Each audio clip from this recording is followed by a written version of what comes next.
Hello mga kapuso, this is Tel. Isa po ako sa mga magiging official coach para sa The Voice Generations. Sobrang excited po ako para sa The Voice dahil marami na po akong naiisip, marami na po akong pinaplano. At kung meron man akong pwedeng i-share sa inyo kung paano ko makukuha yung isang talent sa harap ko at maago sa ibang coaches, siguro yun ay gagamitin ko na lang yung pinagbabawal na technique.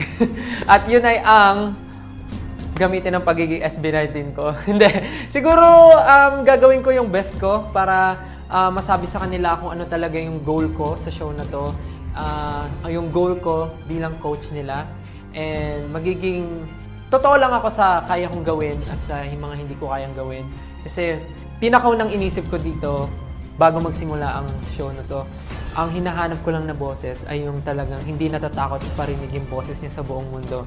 At yung